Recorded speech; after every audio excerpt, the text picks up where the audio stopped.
Teka pre, nakapag-disinfect ka na ba ng kulungan? Hindi pa, buti pinaalala mo. Oh, ito gamitin mo, mabisang disinfectant Envirolite. Sige. Paano ba gamitin to, pre? Ganito lang yan. Huwa ka lang ng isang timbang tubig.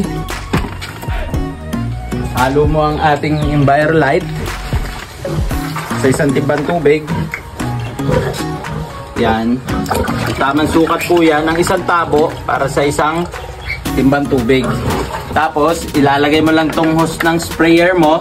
And then, okay na. Pwede ka na mag-disinfect ng buong kulungan.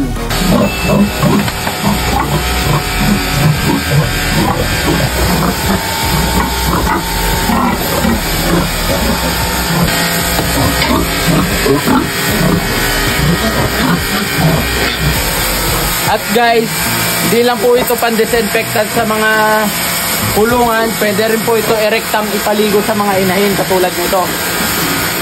Yan.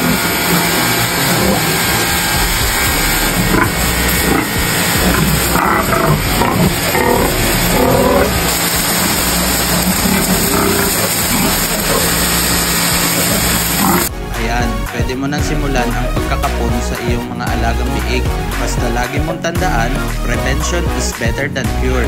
Envirolite.